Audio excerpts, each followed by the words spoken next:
बिस्मिल्लाहिर्रहमानिर्रहीम, अस्सलाम वालेकुम। हम इस वक्त आज़ादी मार्च के H9 में कश्मीर हाईवे के ऊपर हैं। यहाँ पर हमारे साथ पख्तून साथी हैं। हम इनसे जानना चाहते हैं कि ये यहाँ पर कहाँ से तशरीफ़ लाए हैं। जी आप बताएं, कहाँ से आप तशरीफ़ लाए? बिस्मिल्लाहिर्रहमानिर्रहीम, मेरा नाम गुलिदात खान है। सोहाबी से मेरा ताल्लुक़ है, सोहाबी से आ रहा हूँ और यहाँ आज़ादी मार्च में शिरकत करने के लिए आया हूँ और इंशाअल्लाह जो जो हमसे हो सकेगा हम करेंगे। हमने कपन साथ लाया है, अगर हमें शहीद करना चाहते हैं तो शहीद कर ले, परवाह नहीं, मेरे हमें कोई तकलीफ नहीं है। इंशाअल्लाह हम इमरान खान का हुकूमत गिराना चाहेंगे इंशाअल्लाह, और आज फैसला हो जाएगा। आज नहीं तो कल नहीं तो परसों। 126 दिन उसने धरना दिया था, हम भी दे सकते हैं 126 दिन, कोई बात नहीं, परवाह नहीं। अच्छा, एक और बात, हमने जाना था डी चौक, लेकिन यहाँ पर इंतजामिया से मुआहिदा हुआ कि हम H9 में रहेंगे। अगर मौलाना ने ये ऐलान किया कि हमने डी चौक में जाना है, तो क्या आप मौलाना के इशारे पर डी चौक जाएंगे? हम मौलाना के ऐलान पे जब मौलाना हुक्म करेंगे इंशाअल्लाह हम ज़बह करने के लिए भी तैयार होंगे। बहुत शुक्रिया। हमारे साथ मौजूद है ज़िला हरीपुर के ANP के सदर शौकत मिशवानी साहिब। हम इनसे भी जानना चाहेंगे कि ये किस जज्बे के तहत यहाँ तशरीफ़ लाए हैं। यहाँ पर हम कश्मीर हाईवे के ऊपर इस्लामाबाद में मौजूद हैं। जी हज़रत। बिस्मिल्लाहिर्रहमानिर्रहीम।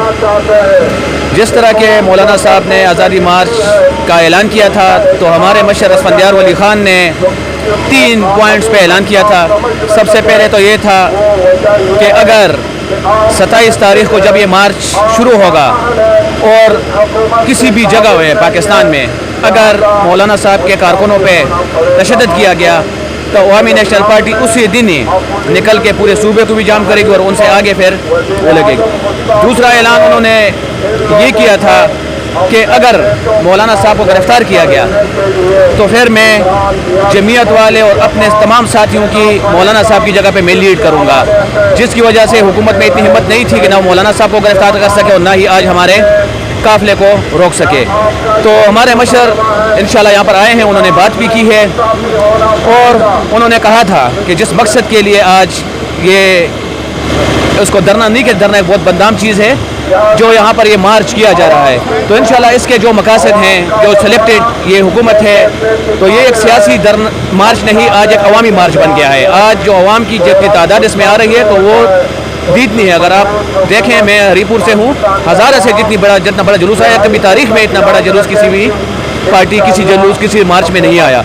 तो इंशाल्लाह मशर अभी ऐलान करेंगे, मशर का जो भी हुक्म हुआ अवामी नेशनल पार्टी के, अगर उन्होंने कहा कि जब तक मौलाना साहब इधर हैं तो हमने भी रहना है, इंशाल्लाह मशर के एक इशारे पे अवामी नेशनल पार्टी का कोई भी कारकुन वापस नहीं जाएगा।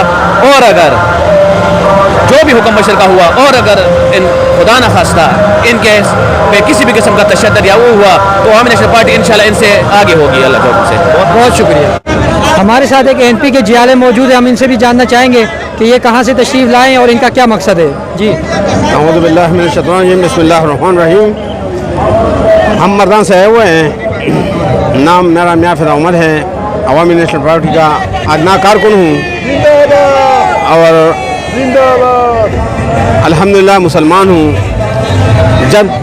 जिस दिन से हज़रत साहब ने इस आज़ादी तहरीक का ऐलान किया तो उसी दिन से हमने अपना जद्दोजहद शुरू किया। अपना यार दोस्तों को और रिश्तेदारों को ये कह रहा था कि भाई ये आज़ादी तहरीक है, ये न मार्च है और न लॉन्ग मार्च है और न वो 2014 वाला जो कुछ हुआ था वो मेरा ज़ुबान में नहीं आते हैं, वो मामला नहीं है। ये एक आज़ादी तहरीक है और इस तहरीक को कामयाब बनाना हर मुसलमान, हर इज़्ज़तमंद, हर गैरतमंद और ख़ासकर गरीब लोगों का हक बनता है। क्योंकि आज मुआशी हालात, आज मैंने फेसबुक पे देख रहा था, बटहेला में 1100 रुपये का 20 किलो का त्रोड़ा जो है 1100 रुपये का, जब इसका हुकूमत आ रहा था तो उस वक्त 650 रुपये का त्रोड़ा था। ऐसा मैं आपको एक चीज़ का क्या बताऊं, घी का अंदाज़ा आप लगाएं कि 2100-2200 रुपये का 16 किलो वाला टीन था, वो आज 3100-3200 रुपये का मिल रहे हैं। अच्छा, मुझे एक बात बताएं, आप यहाँ कब तक रहेंगे? हम इंशाअल्लाह ताला इस हुकूमत के हाथ में तक, ये बाज़ लोग जो कहते हैं कि इमरान का इस्तीफ़ा, عمران کا استعفیٰ نہیں، اس حکومت کے ہاتھ میں تک ہم رہیں گے انشاءاللہ۔ آپ مولانا کے ہر اشارے پر لبیک کہیں گے؟ ہم تو اصل میں آئے ہیں حضرت صاحب کے آواز پہ ہم نے لبیک کیے ہوئے ہیں۔ اگر ہمارا ملی مشر نے بھی لبیک کیا ہے تو حضرت صاحب کے آواز پہ لبیک کیے ہوئے ہیں، اور وہ تو عالم دین ہیں، نبی کریم صلی اللہ علیہ وسلم کا وارث ہے، تو اس کا آواز جو ہے اس پر لبیک کا کہنا ہمارا فرض ہے۔ بہت شکریہ۔